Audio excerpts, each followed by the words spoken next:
Hello, कैसे हैं आप लोग? आई होप सभी बहुत अच्छे होंगे। चलिए कंटिन्यू करते हैं इंक्रीजिंग और डिक्रीजिंग को। और आज के लेक्चर में हम लोग इंक्रीजिंग डिक्रीजिंग को खत्म भी करेंगे। तो एक्सरसाइज है आपका 6.5। एक्सरसाइज है आपका 6.5 और 6.5 में हमें आज लास्ट है, मतलब इंक्रीजिंग डिक्रीजिंग का, तो मुझे खत्म भी करना है। ठीक है। तो क्वेश्चन नंबर सेकंड तक मैंने कराया था, क्वेश्चन नंबर थर्ड मुझको कराना है। क्वेश्चन नंबर थर्ड में उन्होंने दिया है एफ एक्स बराबर कितना है, एक्स माइनस का 2 अपॉन कितना है, एक्स प्लस का 1। और उन्होंने बोला है एक्स नॉट इक्वल टू -1। उन्होंने बोला है एक्स नॉट इक्वल टू -1 पर हमें इंक्रीजिंग और डिक्रीजिंग को चेक करना है। वैसे एक बात मैं बोलूं, अगर यहाँ पे ऐसा ना भी बोला जाए कि एक्स इक्वल टू -1, तो हम लोग अपनी मर्जी से भी यहाँ पे लिख सकते हैं एक्स नॉट इक्वल टू -1। ऐसा क्यों लिख सकते हैं? क्योंकि किसी भी फंक्शन के लिए जब हम इंक्रीजिंग और डिक्रीजिंग को चेक करते हैं, तो उस क्राइटेरिया में चेक करते हैं या उन वैल्यू के लिए चेक करते हैं जिनके लिए फंक्शन डिफाइन होना चाहिए और रियल होना चाहिए। अगर मैं यहाँ पे इस फंक्शन में x की वैल्यू 1 डाल देता हूँ, 1 नहीं -1, अगर मैं इस फंक्शन में x की वैल्यू -1 डाल देता हूँ, तो ये फंक्शन आपका नॉट डिफाइन हो जाएगा। इसलिए यहाँ पे हम लोग करते क्या है कि -1 को छोड़कर ही चेक करेंगे, क्योंकि -1 पे चेक करने पर फंक्शन कैसा हो जाएगा, आपका नॉट डिफाइन हो जाएगा। इसलिए -1 को छोड़कर हमें चेक करना है। ठीक है। और वैसे भी ये कॉमन सेंस वाली बात है कि अगर कहीं पे कोई फंक्शन नॉट डिफाइन है, तो वहां पे हम लोग इंक्रीजिंग डिक्रीजिंग की जांच नहीं करेंगे। कहीं पे कोई फंक्शन इमेजिनरी है, तो वहां पे हम इंक्रीजिंग डिक्रीजिंग की जांच नहीं करेंगे। वहां पे हम लोग नॉर्मली तौर पे बोल देंगे कि यहाँ पे ना तो इंक्रीजिंग होगा ना ही डिक्रीजिंग होगा। जहाँ पे कोई फंक्शन इमेजिनरी हो, नॉट डिफाइन हो, वहां के लिए मैं बात कर रहा हूँ। ठीक है। चलिए इंक्रीजिंग डिक्रीजिंग के लिए सबसे पहले मैं इसका डेरिवेटिव करूंगा एक्स के रिस्पेक्ट। तो इसका डेरिवेटिव आएगा एफ टैक्स एक्स। अंश ऊपर वाले का डेरिवेटिव 1, नीचे वाला पोर्शन सेम, माइनस ऊपर वाला पोर्शन सेम, नीचे वाले का डेरिवेटिव अपॉन नीचे वाले पार्ट का स्क्वायर। तो यहाँ पे x+1 माइनस एक्स प्लस का 2 अपॉन x+1 का होल स्क्वायर। x से x कैंसिल हो गया, तो देखा जाए यहाँ पे ऊपर 3 बचा, नीचे x+1 का स्क्वायर बचा। अब चूंकि आपको पता है कि अगर मैं x+1 का होल स्क्वायर देखूं किसके लिए, x नॉट इक्वल टू -1 के लिए। x की वैल्यू -1 को नहीं लेना है। अगर आपने यहाँ पे -1 ले लिया तो ये 0 बन जाएगा। और -1 के अलावा मैं किसी और वैल्यू के लिए अगर इस वाले पार्ट को देखूं, देखो -1 नहीं लेना है, जो पहले ही क्वेश्चन में मना कर दिया है। या तुम्हारा कॉमन सेंस अगर अच्छा है तो तुम लोग बोल सकते हो कि -1 लेने पर फंक्शन नॉट डिफाइन हो जाएगा, इसलिए यहाँ पे -1 को नहीं लिया गया है। चलिए आगे देखो, यहाँ पे -1 को छोड़कर मुझे चेक करना है कि फंक्शन कैसा है आपका, इंक्रीजिंग है या डिक्रीजिंग है। ठीक है। तो चलो क्या करेंगे, मैंने देखा कि अगर मैंने यहाँ पे -1 डाला तो ये 0 हो रहा, लेकिन जब -1 नहीं डाला तो ये फंक्शन ऑलवेज कैसा होगा, पॉजिटिव होगा। फंक्शन मतलब नीचे वाले पोर्शन की मैं एक्चुअली बात कर रहा हूँ, तो नीचे वाला फंक्शन ऑलवेज पॉजिटिव है। ऊपर वाले पार्ट में कितना है, 3 है। ऊपर वाले पार्ट में कितना है, 3 है। और नीचे वाला पार्ट पॉजिटिव है। तो 3 भी पॉजिटिव है और नीचे वाला पार्ट भी पॉजिटिव है। आपको पता है कि मैं यहाँ पे कोई भी रियल नंबर डालूं, मतलब x नॉट इक्वल टू -1, मतलब x की वैल्यू -1 के अलावा मैं कुछ भी यहाँ डालूंगा, इसका रिजल्ट जो आएगा पॉजिटिव आएगा। आप कुछ भी छोड़ दो, मतलब कुछ भी यहाँ पे डालो। -1 नहीं डालना है तो -2 डालो, तो -2 प्लस 1, -1 स्क्वायर करोगे पॉजिटिव आएगा। -4 डालो, -4 प्लस 1 -3 स्क्वायर करोगे 9 पॉजिटिव आएगा। इन्होंने पहले ही मना कर दिया कि मुझे -1 तो नहीं डालना है। इन्होंने एक मिनट को ना, इन्होंने पहले ही मना कर दिया है कि -1 तो नहीं डालना है। ठीक है। सपोज करो मैंने अगर यहाँ पे 0 भी डाल दिया, तो 0 में 1 जोड़ोगे, 1 का स्क्वायर +1 आएगा। मैंने प्लस का 1 डाला तब भी ये पॉजिटिव आएगा। तो -1 को छोड़कर सारी की सारी वैल्यू के लिए पॉजिटिव है नीचे वाला पोर्शन, ऊपर वाला पोर्शन पॉजिटिव दिख ही रहा है। इसलिए मैं बोल सकता हूँ कि 3 अपॉन एक्स प्लस 1 का होल स्क्वायर कैसा होगा, पॉजिटिव होगा। अगर ये पॉजिटिव है तो फंक्शन का डेरिवेटिव भी पॉजिटिव होगा। अगर किसी फंक्शन का डेरिवेटिव पॉजिटिव है तो मैं बोल सकता हूँ कि वहां पे स्ट्रिक्टली इंक्रीजिंग होगा। फंक्शन के अंदर स्ट्रिक्टली इंक्रीजिंग होगा। फंक्शन के अंदर स्ट्रिक्टली इंक्रीजिंग होगा। चलिए आगे बढ़ेंगे क्वेश्चन नंबर 4 में। क्वेश्चन नंबर 4 क्या कहता है आपका, एफ एक्स बराबर एक्स की पावर एक्स, और उन्होंने साफ साफ बोला है कि x मोर देन जीरो। यहाँ पे x की वैल्यू जीरो से बड़ी है, मतलब x पॉजिटिव है। इन्होंने साफ साफ बोला है कि यहाँ पे जो x हम लोग यूज करने वाले हैं वो x कैसा है आपका, पॉजिटिव है। चलिए यहाँ पे इस वाले पार्ट के लिए मुझे इंक्रीजिंग और डिक्रीजिंग की जांच करनी है। तो मैं यहाँ पे क्या देखूंगा कि सबसे पहले तो इसका डेरिवेटिव करेंगे। तो डेरिवेटिव करने के लिए मैं इसको बाई बोल देता हूँ, बाई बराबर एक्स की पावर एक्स। अब x की पावर x मतलब फंक्शन की पावर फंक्शन है, और फंक्शन की पावर फंक्शन का डेरिवेटिव करने के लिए हम लोग लॉग ले लेंगे, टेक इन द लॉग। जब लॉग लेंगे तो यहाँ पे बन जाएगा लॉग बाई बराबर, क्या बन जाएगा, लॉग x की पावर x। लॉग में पावर बाहर आ जाता है, तो यहाँ पे log पाई बराबर हो जाएगा x की पावर, सॉरी x बाहर आ गया, इंटू में log x हो गया। दो फंक्शन है, तो फर्स्ट इंटू सेकेंड से इसका डेरिवेटिव जब हम करेंगे तो यहाँ पे log y का 1/y, y का अलग से dy over dx equal, x का डेरिवेटिव 1 होगा, log x को सेम रखा, x को सेम रखा, log x का 1/x होगा, x से x कैंसिल हो गया। तो यहाँ पे देखोगे dy ओवर dx की जो वैल्यू होगी y, और यहाँ पे कितना होगा log x प्लस 1। ये आपका आ गया dy ओवर dx की वैल्यू। ये क्या आ गया आपका, dy ओवर dx की वैल्यू। अब इसको मैं थोड़ा चाहूँ तो और सॉल्व कर सकता हूँ, x की power x log x plus 1। ठीक है, ये फंक्शन का फर्स्ट डेरिवेटिव आ गया। फंक्शन का क्या आ गया, फर्स्ट डेरिवेटिव। जब फंक्शन का फर्स्ट डेरिवेटिव आ गया तो मैं यहाँ पे चेक करूंगा इंक्रीजिंग और डिक्रीजिंग। तो फॉर स्ट्रिक्टली इंक्रीजिंग, मैं इंक्रीजिंग के लिए देखूंगा तो फंक्शन का डेरिवेटिव कैसा होना चाहिए, पॉजिटिव होना चाहिए, जीरो से ज्यादा होना चाहिए। फंक्शन का जो डेरिवेटिव आया वो आया x की power x log x plus 1 greater than zero. आपको पता है कि जो x है वो पॉजिटिव है। अगर x पॉजिटिव है तो पावर में भी x है, तो मैं बोल सकता हूँ कि पॉजिटिव की पावर पॉजिटिव अगर है तो वो फाइनली कैसा आएगा, पॉजिटिव ही आएगा। किसी भी धनात्मक संख्या पे धनात्मक घातांक को ही लगाते हो, किसी पॉजिटिव नंबर पे पॉजिटिव नंबर को ही लगाते हो, किसी पॉजिटिव नंबर पे पावर भी कैसा है, पॉजिटिव है, तो उसका आंसर भी पॉजिटिव आएगा। तो ये वाला जो पार्ट है आगे वाला, ये तो ऑलवेज पॉजिटिव है। ठीक है, अब मुझे क्या करना है, इसके डेरिवेटिव को पॉजिटिव बनाना। डेरिवेटिव में दो पार्ट है, पहला पार्ट और दूसरा पार्ट। पहला वाला पार्ट तो पॉजिटिव हो ही गया। अगर दूसरा वाला पार्ट भी पॉजिटिव बन जाता है तो इसका मतलब इन दोनों का गुणनफल पॉजिटिव आएगा, और इन दोनों का गुणनफल पॉजिटिव आएगा तो डेरिवेटिव भी पॉजिटिव आएगा। तो मतलब डेरिवेटिव को पॉजिटिव बनाने के लिए मुझे दोनों को पॉजिटिव बनाना है। पहला वाला पॉजिटिव ऑलवेज है क्योंकि x की जो वैल्यू है वो कैसी है, पॉजिटिव है। अब देखेंगे दूसरे वाले को, तो ये तो पॉजिटिव है। अब मैं बनाऊंगा किसको पॉजिटिव, इसको पॉजिटिव। तो log x प्लस 1 बराबर जीरो। तो यहाँ पे log x बराबर हो गया -1। तो log को हम यहाँ रिप्लेस करेंगे। तो यहाँ पे थोड़ा समझ लो log को हम कैसे समझाएंगे रिप्लेस करके। चलिए यही समझा दे रहे, बाकी पे दिक्कत हो जाती है।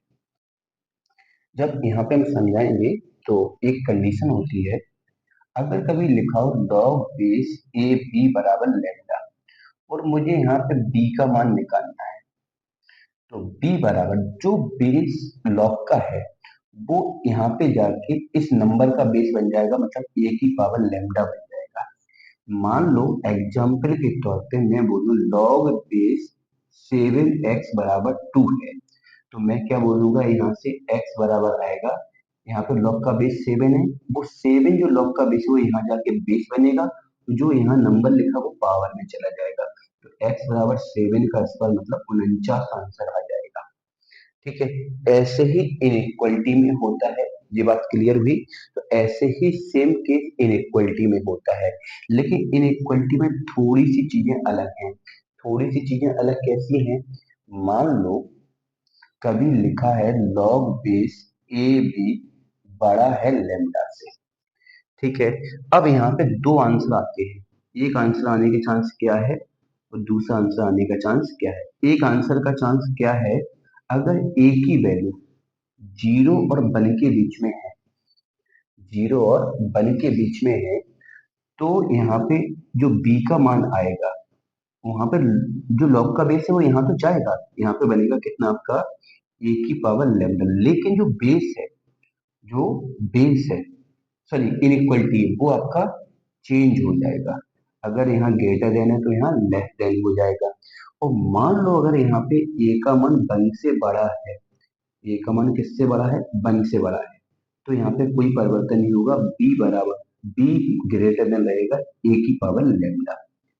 देखो, जिस प्रकार से मैंने इक्वल वाले साइन के लिए बताया कि जो लॉग का बेस है वो इक्वल के इस साइड निकल के इस संख्या का बेस बन जाएगा, और जो संख्या होगी राइट में, सॉरी, जो संख्या होगी आपकी किसमें, राइट में, वो आपकी पावर में चली जाएगी। अरे मैंने अभी बताया आपको कि अगर लॉग बेस ए बी बराबर लेमडा है तो बी बराबर ए की पावर लेमडा बन जाता है।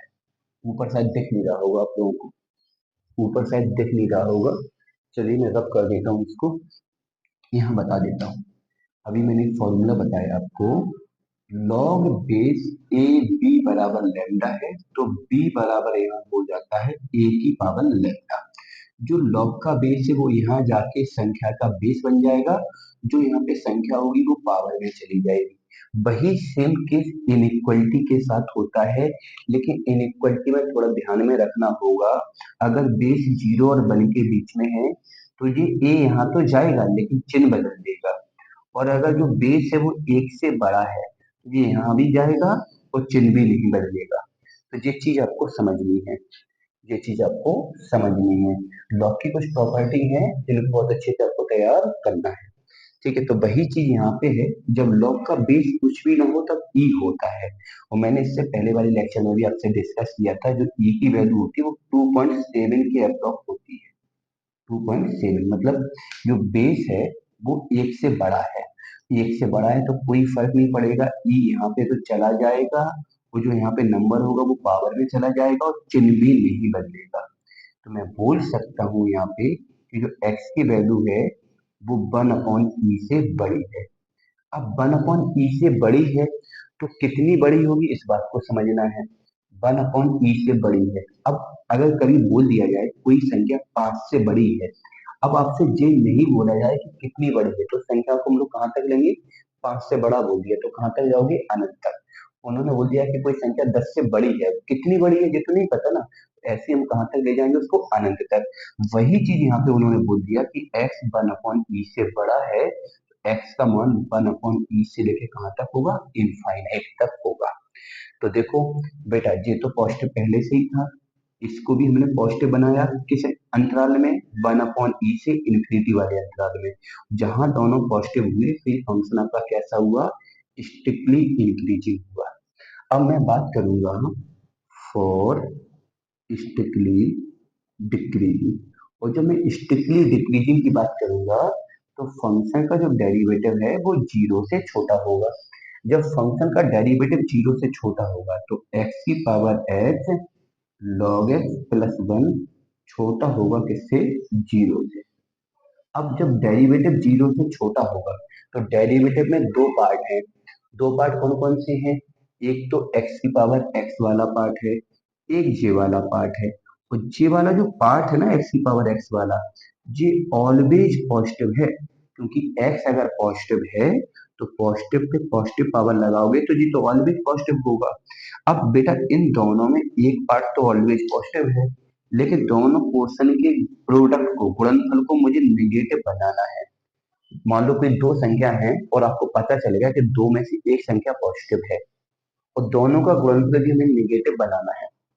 कोई दो संख्या है, उन दोनों का गुणनफल हमें निगेटिव बनाना, उसमें पता चलेगा कोई पहली संख्या मान लो कैसी है, पॉजिटिव है, तो उनके गुणनफल को निगेटिव बनाने के लिए मुझे दूसरे वाले को 100% निगेटिव बनाना पड़ेगा, क्योंकि इन दोनों का जो गुणनफल है वो जीरो से छोटा है, जीरो से छोटा है मतलब निगेटिव है। अब नेगेटिव है तो इन दोनों में से कोई ना कोई एक तो नेगेटिव होगा ही, क्योंकि नेगेटिव गुणनफल तभी आता है जब दोनों में से कोई एक संख्या नेगेटिव हो। तो दोनों में से एक को नेगेटिव होना पड़ेगा। ये नेगेटिव हो नहीं सकता क्योंकि ये पहले से ही पॉजिटिव है। अब जब ये पहले से ही पॉजिटिव है तो इसको नेगेटिव करेंगे, और जब मैं इसको नेगेटिव करूंगा तो क्या हो जाएगा आपका, log x plus one less than zero. तो मैं बोल दूंगा log x less than minus one. यहाँ भी बेस क्या है, e है, और जब बेस एक से बड़ा हो तो चिन्ह पे कोई परिवर्तन नहीं होगा। मैं बोल दूंगा x बराबर e की power minus one. Sorry, x छोटा है किससे, e की पावर माइनस वन से। अगर e की पावर माइनस वन से छोटा है, e की पावर माइनस वन से छोटा कहाँ तक जाएगा, कोई भी छोटी संख्या जो होती है वो माइनस अनंत तक जाती है। तो माइनस इंफिनिटी से लेके वन अपॉन ई तक, माइनस इंफिनिटी से लेके वन अपॉन ई तक। तो इसके लिए हो जाएगा आपका स्ट्रिक्टली डिक्रीजिंग, और ये हो गया स्ट्रिक्टली कैसा, इंक्रीजिंग। यहाँ पे इंक्रीजिंग है, पॉजिटिव बना रहे थे ना, यहाँ पे स्ट्रिक्टली इंक्रीज, अरे सॉरी सॉरी सॉरी सॉरी, ये तो मैं चेक कर रहा हूँ। स्ट्रिक्टली डिक्रीजिंग ये चेक किया, स्ट्रिक्टली इंक्रीजिंग ये चेक किया। तो एक आंसर आ जाएगा वन अपॉन ई से इनफाइनाइट, तो एक आ जाएगा माइनस इनफाइनाइट से वन अपॉन। तो सीधी बात है, उन्होंने क्या बोला कि कोई फंक्शन है, फंक्शन का डेरिवेटिव किया, डेरिवेटिव आपका जे आया। इसके बाद मैंने स्ट्रिक्टली इंक्रीजिंग के लिए उसके डेरिवेटिव को पॉजिटिव किया। पहला वाला पार्ट पॉजिटिव पहले से ही था, दूसरे वाले पार्ट को पॉजिटिव करके मैंने एक्स की वैल्यू निकाली। डिक्रीजिंग के लिए मैंने दोनों के गुणनफल को निगेटिव किया। दोनों में से पहला वाला आपका पॉजिटिव है तो दूसरे वाले को मैंने कैसा कर दिया, नेगेटिव। और दूसरा वाला जिस पार्ट में नेगेटिव होगा वहीं पे फंक्शन आपका डिक्रीजिंग हो जाएगा, वहीं पे फंक्शन आपका कैसा हो जाएगा, डिक्रीजिंग हो जाएगा। ठीक है, फिफ्थ वाला जो पार्ट है वो आप लोग करेंगे, मैं सीधा सिक्स वाला करवाता हूँ। ठीक है, इसके स्क्रीनशॉट वगैरह ले लेना, जिसको नहीं समझ आया हो तो एक बार वीडियो को बैक में जाकर फिर से देखना तो चीजें क्लियर होगी। समझ गए ये ना, क्वेश्चन अच्छे हैं और अच्छी चीजें वैसे भी देर में समझ में आती हैं, अच्छे लोग देर में समझ में आते हैं, है ना। जैसे कि नहीं कहते हैं, अरे यार, मतलब अच्छी चीजें बड़ी देर देर में समझ मिलती है, कहने का मतलब जो होता है। तो ऐसे अच्छे क्वेश्चन भी होते हैं ना, तो उनमें थोड़ा समय तो लगता है, तो उनको समझने के लिए थोड़ा समय दो। बात एक बार नहीं समझ आ रहा तो उसको दो बार देखो, देखो, समझो, अपने आप चीजें क्लियर होंगी, नहीं होंगी जरूर क्लियर, जी मेरी गारंटी है। समझे, तो थोड़ा सा समय दो, अपने आप चीजें क्लियर होंगी। देखिए यहाँ पे क्वेश्चन नंबर सिक्स क्या है, फंक्शन है आपका एफ एक्स बराबर कितना है, two log x minus two. ठीक है, माइनस का एक्स स्क्वायर और कितना है, प्लस का कितना, फोर एक्स प्लस का वन।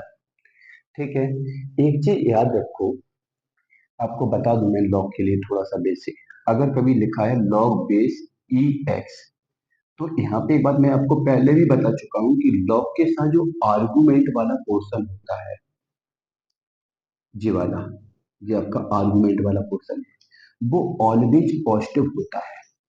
तो लॉग के क्वेश्चन को सॉल्व करते समय अगर मैं बोलूं कि अगर लॉग बेस ई, यहाँ पे कोई फंक्शन एफ एक्स है, और अगर मुझे इसका डोमेन निकालना है, ठीक है, बेस में कोई भी कांस्टेंट है, बेस में कोई भी कांस्टेंट, और कांस्टेंट भी हमेशा जीरो से बड़ा होता है लेकिन नॉट इक्वल टू वन होता है, जो मैं बात आपके साथ एक बार डिस्कस कर चुका हूँ। लॉग के बेस में ना तो कभी वन आएगा ना कभी नेगेटिव आएगा, वो आर्गुमेंट हमेशा पॉजिटिव होगा।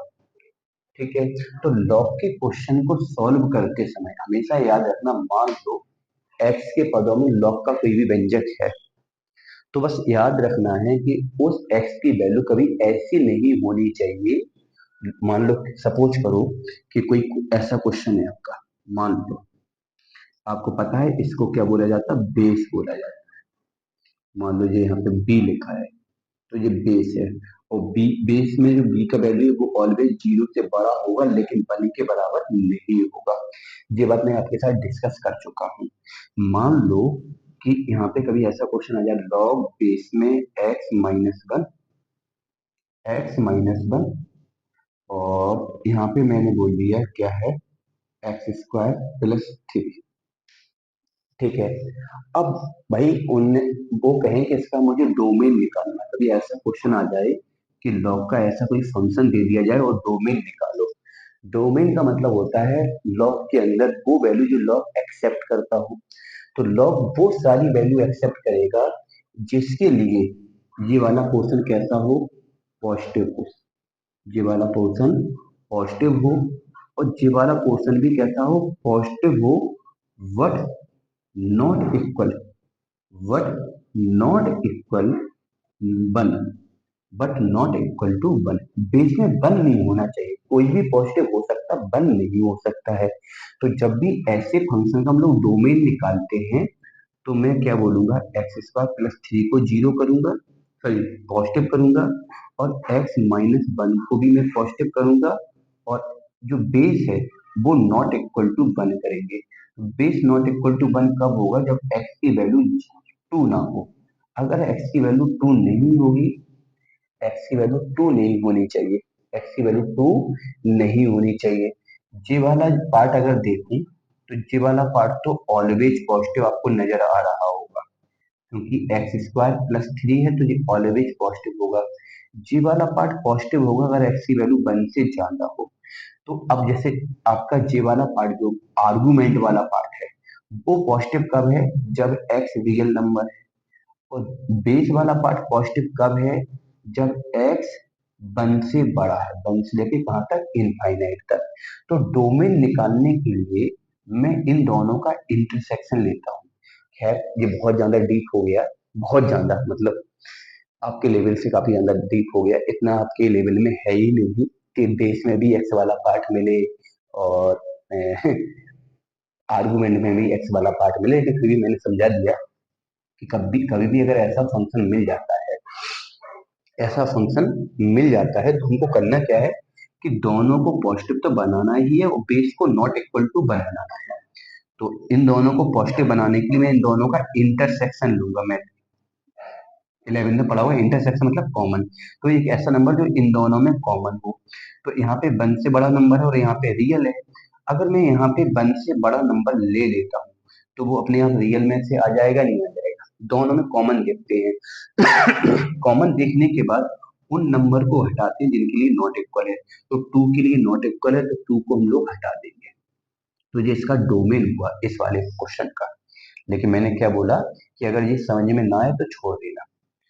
भाई थोड़ा सा लेवल मैंने बढ़ा दिया, लेकिन मुझे इतना नहीं बढ़ाना चाहिए था जितना मैंने बढ़ा दिया।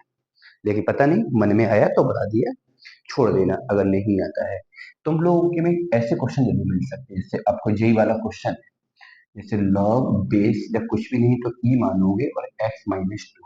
हाँ ऐसा आ जाता है तो आपको जो क्वेश्चन मिलेंगे ऑलमोस्ट आपको मोस्टली ऐसा होगा कि बेस आपका कैसा होगा, कांस्टेंट होगा। अभी आपको इस टाइप के अगर क्वेश्चन मिलेंगे तो मोस्टली आपको बेस कांस्टेंट वाले क्वेश्चन ही मिलेंगे। अभी मैंने जो एग्जांपल दिया उसमें बेस में भी चर वाला भाग ले लिया, मतलब एक्स वाला पार्ट ले लिया, और पावर में भी एक्स, मतलब आर्गुमेंट में भी एक्स वाला पार्ट ले लिया। इतना गंदा नहीं मिलेगा आपके पॉइंट ऑफ व्यू से। फिर यहाँ पे अगर देखोगे तो यहाँ पे जो x-2 है वो कैसा होना चाहिए, पॉजिटिव, क्योंकि बेस से मतलब ही नहीं, क्योंकि बेस पहले से ही पॉजिटिव है तो उसको कोई देखना ही नहीं है। अब मैं अगर इसके डोमेन की बात करूंगा तो x-2 को कैसा होना चाहिए, 0 से बड़ा। मतलब अगर x 2 से बड़ा है तभी लॉग डिफाइन होगा, नहीं तो लॉग डिफाइन नहीं होगा। मतलब अगर यहाँ पे 2 से छोटी वैल्यू डालोगे तो फंक्शन ही नॉट डिफाइन हो जाएगा। और जहाँ पे फंक्शन नॉट डिफाइन होता है वहां पे हम लोग इंक्रीजिंग डिक्रीजिंग को चेक नहीं करते हैं, याद रखना। तो सीधी बात है, यहाँ पे इस बात को हम पहले ही लिख देंगे कि अगर इस फंक्शन को मुझे डिफाइन करना है, फंक्शन आर डिफाइन। अगर फंक्शन डिफाइन है तो कब है, जब लॉग के साथ जो नंबर लिखा है वो कैसा हो, 0 से बड़ा हो, पॉजिटिव हो। मतलब x बड़ा हो किससे, 2 से। मतलब x की वैल्यू 2 से बड़ी होगी तभी फंक्शन डिफाइन होगा। तो मतलब यहाँ से क्राइटेरिया मिल गया कि मुझे जो देखना है 2 से ज्यादा के लिए देखना है, 2 से कम के लिए तो मुझे कुछ करना ही नहीं है। 2 से कम के लिए क्यों नहीं करना है, क्योंकि अगर वैल्यू मैंने यहाँ पे 2 से कम कर दी तो ये वाला जो पार्ट है वही नॉट डिफाइन हो जाएगा। समझे? तो देखो यहाँ पे, देखो यहाँ पे वही पार्ट कैसा हो जाएगा, नॉट डिफाइन हो जाएगा। तो बस वही फंडा, इसका क्या करोगे, डेरिवेटिव करोगे।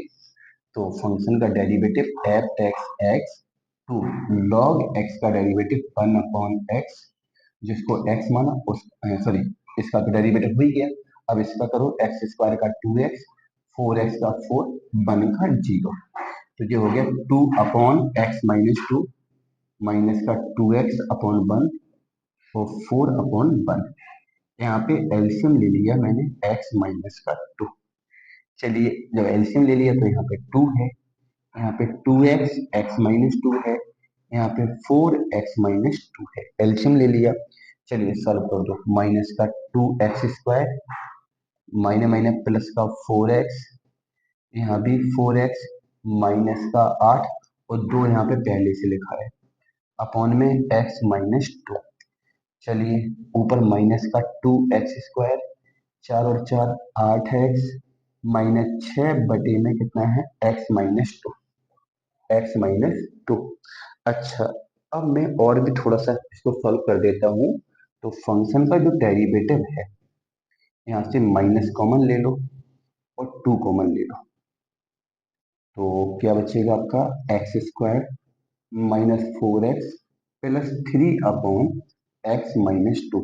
अब इतने समझदार तुम लोग को कि अंदर वाले पार्ट में जब फैक्टर करेंगे तो 3 एकम 3, 3 और 1 4, फैक्टर हो जाएंगे x-3 x-1 बटे में कितना है x-2। ये आपका क्या हो गया फंक्शन का, ये यहाँ पे क्या हो गया फंक्शन का डेरिवेटिव हो गया। क्या हो गया फंक्शन का डेरिवेटिव हो गया। जब फंक्शन का डेरिवेटिव हो गया अब मैं चेक करूंगा किसको, इंक्रीजिंग और डिक्रीजिंग को। तो मैंने इसके पहले वाले लेक्चर में बोला था कि मैं देखूंगा कहाँ पे पॉजिटिव है कहाँ पे नेगेटिव है। जितने भी फैक्टर है सब पे पावर 1 है, सारी की सारी पावर कैसी है, ऑड है। तो कोई दिक्कत नहीं है, हम क्या करेंगे एक नंबर लाइन बनाएंगे, उन सारे पॉइंट को लिखेंगे जो इस फैक्टर को सेटिस्फाई करते हैं। जैसे इस वाले फैक्टर को सेटिस्फाई 1 करता है, इस वाले को 2 करता है, इस वाले को 3 करता है। ठीक है, फिर मैंने क्या बताया था कि सारे के सारे पॉइंट को नंबर लाइन पे प्लॉट करते हैं, एक तरफ इनफाइनाइट और एक तरफ माइनस इनफाइनाइट। जहां नंबर बढ़ेगा वहां इनफाइनाइट, जहां नंबर घटेगा वहां पे माइनस इनफाइनाइट। इसके बाद फिर मैंने बताया था कि इसका जो रिजल्ट होता है वो मुझे देखना है कहाँ पे पॉजिटिव कहाँ पे नेगेटिव। तो जो फंक्शन का डेरिवेटिव निकल के आया है, फंक्शन का जो डेरिवेटिव आया है फॉर स्टिकली इंक्रीजिंग, फॉर स्टिकली इंक्रीजिंग।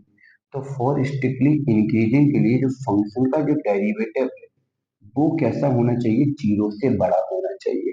और फंक्शन का जो डेरिवेटिव है वो 0 से बड़ा कब होगा मुझे ये देखना है, जब माइनस का 2 ब्रैकेट में x-3 x-1/x-2 0 से बड़ा हो। माइनस का 2 डिवाइड करेंगे तो x-3 हो जाएगा, x+-1 हो जाएगा, अपॉन में x-2 हो जाएगा, वो लेस देन हो जाएगा 0। अब भाई ये लेस देन 0 क्यों हो गया, इस बात को समझना है। जहां मैंने बताया था जब भी इनइक्वलिटी का साइन हो, इनइक्वलिटी का चिन्ह हो, निगेटिव नंबर से मल्टीपल डिवाइड करने पर इनइक्वलिटी का चिन्ह बदल जाता है, इनइक्वलिटी का चिन्ह बदल जाता है। तो मैंने इनइक्वलिटी के चिन्ह को बदल दिया, इनइक्वलिटी के चिन्ह को बदल दिया। और जैसे ही मैंने इनइक्वलिटी के चिन्ह को बदला तो मुझे पता चला है कि इस पूरे का मान अगर 0 से छोटा है तो फंक्शन इंक्रीजिंग हो जाएगा। 0 से छोटा होने का मतलब अगर इस पूरे का मान निगेटिव है तो फंक्शन इंक्रीजिंग हो जाएगा। अब बात आती है सर इंक्रीजिंग के लिए तो पॉजिटिव होना चाहिए था, आप तो निगेटिव बोल रहे हैं। मैं नेगेटिव नहीं पॉजिटिव ही बोल रहा हूँ। क्यों पॉजिटिव बोल रहा हूँ? क्योंकि इसके नेगेटिव होने का मतलब है कि अंदर वाला पोर्शन नेगेटिव और बाहर पहले से नेगेटिव लगा, तो नेगेटिव नेगेटिव हो कैसा जाएगा? पॉजिटिव ही हो जाएगा। तो अगर अंदर वाले पोर्शन को नेगेटिव बना लिया, बाहर माइनस पहले से लगा, तो माइनस और माइनस क्या हो जाएगा? प्लस हो जाएगा। तो आपको ये मत सोचना कि सर ने इसको नेगेटिव बना दिया फिर भी स्ट्रिक्टली इंक्रीजिंग बोल दिया। जैसे मैं बोलूं कि माइनस एक्स पॉजिटिव कब होगा? जब एक्स का वैल्यू नेगेटिव हो, तब ये पूरा का पूरा पॉजिटिव बन जाएगा। क्यों? क्योंकि माइनस पहले से लगा, वो अंदर भी अगर माइनस आ जाएगा तो फिर वो जाके कैसा बन जाएगा? पॉजिटिव। अब मान लो भले ही बाहर क्या लगा हो?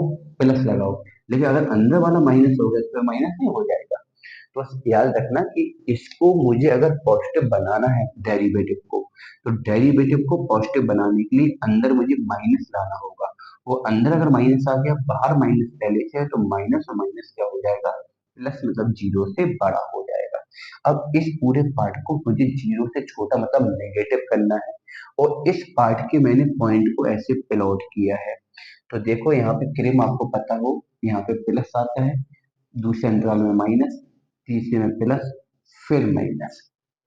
एक बात आपको मैं पहले ही बता चुका हूँ कि लॉग के क्वेश्चन को करते समय सबसे पहले मैं उसका डोमेन निकाल लूंगा या पता कर लूंगा कहाँ पे डिफाइन है। तो लॉग डिफाइन कहाँ पे है? दो से ज्यादा के लिए।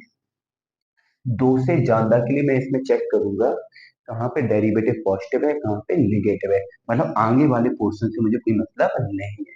दो से नीचे वैल्यू पे कैसा है डेरिवेटिव, पॉजिटिव है नेगेटिव है, मुझे कोई मतलब नहीं है। मुझे जो भी चेक करना है वो दो से ज्यादा पर चेक करना है। बात आती है कि दो से कम पे चेक क्यों नहीं करना है। बात आती है कि दो से कम पे चेक क्यों नहीं करना है। तो दो से कम पे चेक इसलिए नहीं करना क्योंकि दो से छोटी संख्या अगर आपने यहाँ डाल दी, दो से छोटी संख्या अगर आपने यहाँ डाल दी, तो ये फंक्शन ही डिफाइन नहीं होगा। इसलिए दो से छोटी संख्या हम ले ही नहीं सकते हैं। जो भी संख्या लेंगे दो से ज्यादा लेंगे।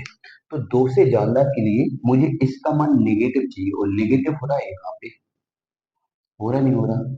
तो अगर यहाँ पे नेगेटिव है, तो नेगेटिव और नेगेटिव क्या होगा? पॉजिटिव, मतलब डेरिवेटिव कैसा हो जाएगा? पॉजिटिव। तो इस वाले पार्ट में फंक्शन का डेरिवेटिव कैसा होगा? पॉजिटिव। और जहां पे फंक्शन का डेरिवेटिव पॉजिटिव होता है वहीं पे इंक्रीजिंग होगा। तो डेरिवेटिव पॉजिटिव कहाँ होगा? दो से लेके तीन के बीच में। यही स्ट्रिक्टली इंक्रीजिंग हो जाएगा दो से तीन के बीच में। ऐसे ही अगर बात करेंगे फंक्शन का डेरिवेटिव डिक्रीजिंग कब होगा, तो स्ट्रिक्टली डिक्रीजिंग के लिए फंक्शन का डेरिवेटिव जीरो से छोटा होना चाहिए, नेगेटिव होना चाहिए। और इसको नेगेटिव होने के लिए इसको नेगेटिव होना पड़ेगा। और जब ये नेगेटिव होगा तो -2 ब्रैकेट में x-3 x-1 upon x-2 less than zero. -2 का यहाँ डिवाइड करोगे, थोड़ा देखना घना हो रहा है थोड़ा सा, -2 का डिवाइड करोगे तो x-3 upon into x-1 upon x-2 more than zero, क्योंकि माइनस का डिवाइड करोगे तो चिन्ह पलट जाएगा। अगर ये वाला वैल्यू पॉजिटिव हो जाता है, ये वाला वैल्यू कैसा हो जाता है? पॉजिटिव, तो डेरिवेटिव अपने आप नेगेटिव हो जाएगा। कैसे? अंदर वाले पार्ट को मैंने पॉजिटिव बनाया, बाहर लगा है माइनस, तो टोटल माइनस आएगा नहीं आएगा? तो भैया अगर मुझे डेरिवेटिव को नेगेटिव बनाना है तो अंदर पॉजिटिव बनाना होगा।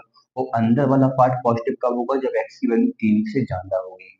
अगर एक्स की वैल्यू तीन से ज्यादा है तो वो कैसा हो जाएगा? पॉजिटिव हो जाएगा। तो तीन से लेके इनफाइनाइट के लिए ये कैसा है? कैसा है? डिक्रीजिंग है। और दो से तीन के लिए कैसा है? इंक्रीजिंग है। भले ही निगेटिव है, क्योंकि निगेटिव और नेगेटिव वन पॉजिटिव रखा है। ठीक है, तो इसको देख के नहीं कहना है कि भैया वो तो नेगेटिव है। नेगेटिव नहीं है, नेगेटिव नहीं है, वो नेगेटिव जरूर है। तो नेगेटिव क्या है? अंदर वाला पोर्शन है। जो मैंने जो नंबर लाइन बनाई है वो मैंने अंदर वाले पोर्शन के लिए नंबर लाइन बनाई है। जो मैंने पॉइंट प्लॉट किए हैं वो फैक्टर वाले पोर्शन के नंबर प्लॉट पॉइंट प्लॉट किए हैं। मतलब जो बड़े वाले ब्रैकेट के अंदर तीन फैक्टर लेते हो उनके पॉइंट को मैंने प्लॉट किया। फिर मैंने लिखा प्लस माइनस प्लस माइनस। दो से नीचे तो हम कुछ चेक करेंगे ही नहीं, क्योंकि दो से नीचे वाली वैल्यू तो फंक्शन ही एक्सेप्ट नहीं कर पा रहा है। तो दो से नीचे तो हम चेक करेंगे जैसे नहीं, अपन लोग कपड़े लेने जाते हैं तो दुकानदार बोलता है क्या रेंज दिखाएं, तो हम लोग कह देते हैं दिखाओ भाई, 500 तक की साइड दिखा दो। तो फिर दुकानदार भी क्यों भी रेंज पता चल जाती है कि इस बंदे को 500 रुपए वाली साइड लेनी है, इससे ऊपर वाली साइड नहीं लेनी है। या मोबाइल लेने जाते हैं तो बोलता है क्या रेंज तक का मोबाइल लोगे, तो हम लोग कहते हैं दिखा दो 4-5 हजार रुपए तक का। तो वो मुझे 4-5 हजार रुपए तक का ही मोबाइल दिखाएगा, मतलब उससे ऊपर नहीं जाएगा। ऐसे ही क्वेश्चन में उन्होंने बोल दिया है कि मेरी जो क्वेश्चन की औकात है वो दो से ज्यादा है, दो से कम तो क्वेश्चन जा ही नहीं सकता है। जब दो से कम क्वेश्चन नहीं जा सकता है तो फाइनल सॉल्यूशन में जो आंसर देखेंगे वो दो से ज्यादा के लिए ही देखेंगे। बस खत्म बात, ये था क्वेश्चन। हाँ, इतना तो है कि ये वाले क्वेश्चन थोड़े से अच्छे हैं, तो एक बार में अगर नहीं चमकेंगे तो आप एक बार इसको फिर से पलट के देखोगे तो चीजें क्लियर हो जाएंगी। चलिए, कुछ नहीं है, अगला वाला क्वेश्चन आप लोग खुद करेंगे, उसमें आपको डेरिवेटिव करना है और आपको बताना है कि डेरिवेटिव पॉजिटिव कब होगा। ठीक है, only question number 7, homework question है, होमवर्क क्वेश्चन 7, एक्सरसाइज 6.4 में। ठीक है, इसी के साथ चैप्टर आपका फिनिश हुआ, चैप्टर भी आपका फिनिश हुआ। और नेक्स्ट चैप्टर है आपका टेंजेंट एंड नॉर्मल, जो कि हम नेक्स्ट लेक्चर में स्टार्ट करेंगे। ठीक है, नेक्स्ट लेक्चर जो भी होगा वो टेंजेंट नॉर्मल का होगा।